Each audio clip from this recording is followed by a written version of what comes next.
ॐ नमः शिवायेति शिवं प्रपद्ये शिवप्रसीदेति शिवं प्रपद्ये शिवात् परन्नेति शिवं प्रपद्ये शिवोऽहमस्मीति शिवं प्रपद्ये. We are seeing the first shloka of Shivanandalahari, which is an expression of the Shiva Shakti Aikya Tattva. The very first word Acharya uses is Kalabhyam, to those who are the embodiment of art. Art is the divine language that Shiva and Shakti use to communicate with us. And the only purpose of art is to connect back to them. Otherwise, art loses all its purpose and meaning. We saw how Valmiki Maharshi and Vyasacharya and Shankaracharya, they use the art called poetry to give us itihasas and Puranas and Bhakti Granthas and Prakarana Granthas to help us connect to that divine. We saw how music can be a path to connect to Bhagavan. Similarly, if we see the Natya Shastra, Bharata Muni, while composing the Natya Shastras, he says, this Shastra is based on the Vedas. I have taken the lyrics from Rig Veda, I have taken the mudras from Yajurveda, I have taken the music from Samaveda, and I have taken the essence from Atharvana Veda. So, even the art form of dance is meant to express the highest truths contained in the Vedas and express them through Puranic stories. So, unless through this medium you are able to connect to Bhagavan, there is no point. And we see all other art forms like sculptors and artists who could paint beautiful pictures, all of them in the Vedic tradition, they used it as a bhakti sadhana. That art which was so natural to them, which was a gift given by God, they used it to worship the same God. So, this is the only purpose of art. Bhagavatam says, Gramya Geetam Nashrunuyat. You should not listen to the kind of music that creates desires in your heart. Just because there is a film song on one hand and a devotional song on one hand, you can't say both are music and put them in the same category. That kind of art that increases the desires within you, increases the worldly desires within you, should be completely avoided. But that form of art which increases your bhakti and jnanam and vairagyam, that should be cultivated and encouraged. Kalabhyam Chudalankrita Shashikalabhyam. In the next word, Acharya says, both of them have the crescent moon in on their head. When we look at Shiva and Shakti, there is a shloka in Muka Panchashati where it says, Eka Punya Parampara Pashupate Rakarini Rajate. This is a shloka about the Divine Mother, but there the Bhakta says, Amma, when I look at you, it's like looking at Pashupati, it's like looking at Parameshwara. When you look at Parameshwara and you look at Parvati Devi, even physically when you look at them, they have the same external appearances. Both of them are Chandra-Kaladhara. Both of them have the Chandra-Kala on their head. That's why even in the Lalita Sahasranamam, Dhyana Shlokam, we say Taranayaka Shekharam, she who has the crescent moon on her head. Shiva as Chandrasekhara is very popular. So it is not just in terms of guna, even in terms of appearance, Shiva and Shakti look alike. Nija tapaf palabhyam. Acharya says they are the result of mutual tapas. Shiva is the result of Parvati's tapas, or Shakti's tapas, and Shakti is the result of Shiva's tapas. And the story of how Parvati does tapas is very, very beautifully captured in Shiva Purana, where first she sets out to do tapas to attain Shiva, to attain Bhagavan. And much like our journey, first she starts facing a lot of resistance from her family.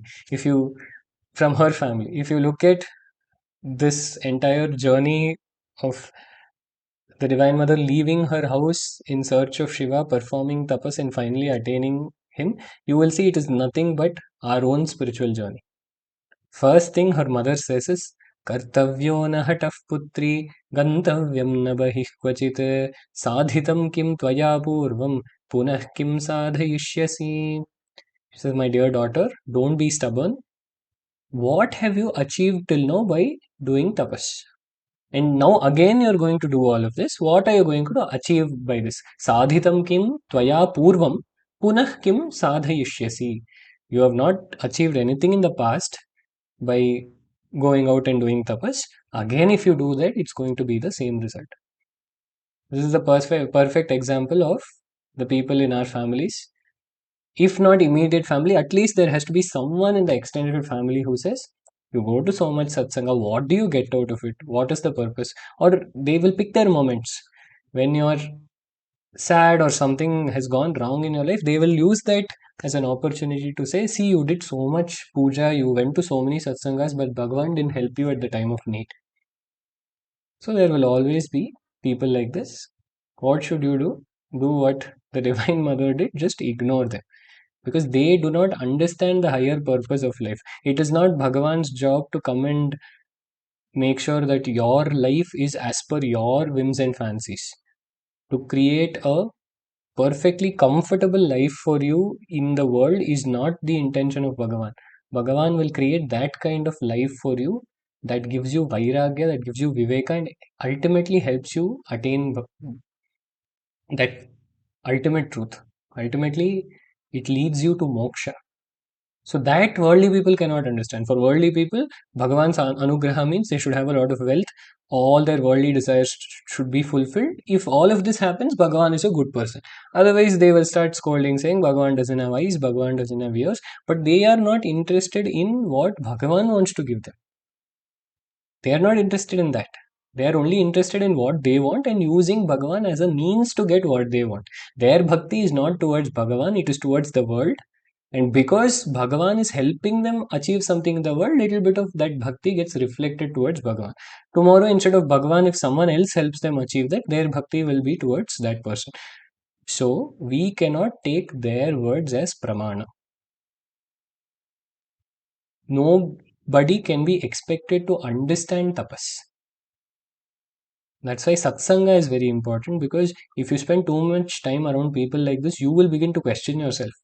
You will think maybe they're right. Everyone is happily going to movies and eating at restaurants, and I'm sitting here chanting the name of the Lord. Maybe something is wrong with me. So it's very important not to surround yourself with people like that. And Swami once told me, even if you have 1 liter of milk, if a few drops of curd fall into it, the entire milk turns into curd. Like that, even if your tapas is really strong, if a little bit of this worldly poison enters your system, then there will be utter confusion. And this is not just for us. Even when the Divine Mother set out to do tapas to attain Shiva, it was the same situation. So don't think this is a result of Kali Yuga or times have changed or this generation problem. Throughout history, this has been the case. One Swami very beautifully says, everyone wants their neighbor's son to be a Bhagavatottama. Because if by the neighbor's son becoming a saint, they are not losing anything. Their son will still get married and they'll get to see grandchildren. But if their son becomes a saint, the Swami says, if their son becomes like Prahlada, the father will become like Hiranyakashipu. So she was very firm. Bhagavan says in the Gita, Vyavasayatmika buddhirekeha kuru nandana. Don't get distracted by all of these things that people say. You be firm in your decision to attain God realization. So she leaves her house and she starts doing tapas. And the way she did tapas, Shiva Puranam says, Dukkham cha vividham tatra ganitam nataya agatam kevalam mana adhaya shive sasit sthita mune. She faced a lot of difficulties. There were extreme calamities. Dukkham cha vividham tatra. There were different kinds of problems that she faced. But what did she do? Throughout all of this, kevalam mana adhaya shive. She always remained engrossed in the devotion of Parameshwara. Her mind was completely absorbed in Shiva. So no matter what external problems came, she was not worried about it. So even in our own spiritual lives, even in our own worldly lives, no matter what problems come, if our mind is constantly engaged in the thought of Bhagavan, that will never affect us. Because problems are nothing but thoughts. The biggest problem in your life right now is nothing but a thought. 99% of the time, it is not the problem at hand. It is either some problem that is going to come tomorrow, or something that has happened in the past, some person that you don't like who's not in front of you at the moment, but we keep thinking about them. The person you hate the most, who's causing a lot of trouble for you in the family or in the office, right now they're just a thought. If you think about them, your mood will get spoiled. If you don't think about them, nothing is going to happen. Those few moments where you actually have to interact with them and deal with them, that is actually minimal. It is this entire circus of later thinking about what they said or what they did where we lose most of our mental peace. So what do we do? Kevalam mana adhaya shive sasit sthita mune. She was very firm because her mind was completely engrossed in Shiva. Whatever happened, she was firm and she did not get affected by any of this. Then, as she was doing tapas, it is said she used to do panchagni tapas. So you light Agni on four sides, and the fifth Agni is the sun. So she used to do Panchagni tapas in summer. Then in winter, she would get into the lake, stand there and do tapas. So she went through extreme difficulties, and her tapas kept on increasing. Eventually, this got to a point where her tapas, the radiance or the fragrance of her tapas started spreading all around her. Shiva Puranam says, Tadvanam chadada sarvam kailasenopamannvitam jatam cha tapasastasyaha siddhirupamabhuttada. The place where she was sitting and doing tapas, that forest became as beautiful as Kailasa. Because that presence of Shiva became so powerful in her heart that the place around her got transformed into Kailas. A lot of people ask, I am interested in all of this, but my family is not interested. What should I do? Simple answer to this is, if your tapas becomes strong enough, your house will turn into a temple. But until then, there is no point in trying to directly go and influence someone by telling them to do this or do that. If you focused if you are fully focused on your tapas, then whatever changes need to happen externally, that will happen on its own. But again, our intention is not to affect these external changes, it is to make our own internal tapas strong. Then Shiva finds out about the tapas that she is doing, and he decides to test her. So what does he do? He sends the Saptarishis. He tells the Saptarishis, I give you full permission. Okay, you can say nasty things about me. I give you the full right to do so. Go say nasty things about me. Try to change her mind. So the Saptarishis go, the place where Parvati is doing tapas. She is very happy to see them. She does namaskaram. And they ask her, what are you doing? You're a princess. You're sitting here and doing tapas. What is wrong with you? Who asked you to do this? And she says it was Narada Maharshi. So in Shiva Puranam, it is Narada Maharshi who gives Panchakshara Upadesha to Parvati Devi. So they say, oh, Narada Maharshi, that is your guru. Why did you listen to him? Listening to him, this poor child called Dhruva, he went to the forest and he had to endure so much difficulties. He did tapas for 4 months, where for a few months he didn't even eat anything. Then there was another boy called Prahlada. Based on what Narada Maharshi said, he started doing bhakti, and because of that, he went through so much torture at the hands of his own father. It created such a big problem in their family. You're listening to that Narada. Listen to us. don't believe what he's saying. He is a person who creates problems in everyone's house. He is a person, if you listen to him, you will never prosper in your life.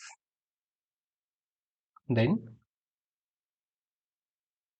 Parvati Devi says, Gurunam vachanam satyam iti te yesham dridhamatihi tesham ihamutra sukham paramam na sukham kvachit.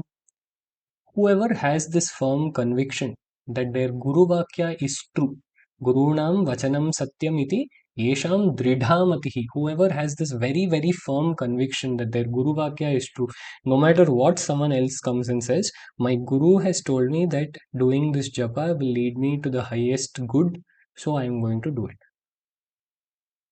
For such people, here and in heaven there is sukha that is guaranteed, and they will never have any kind of problems.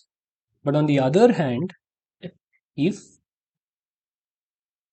someone does not trust the words of their guru completely, or they are kind of doubtful, or they feel on the whole their guru vakya is false, then for such people, neither here nor in heaven or anywhere else they will experience any kind of happiness.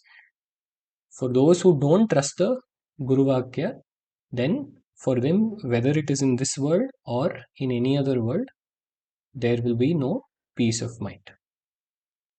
We'll continue this in the next satsang. Shiva Shiva.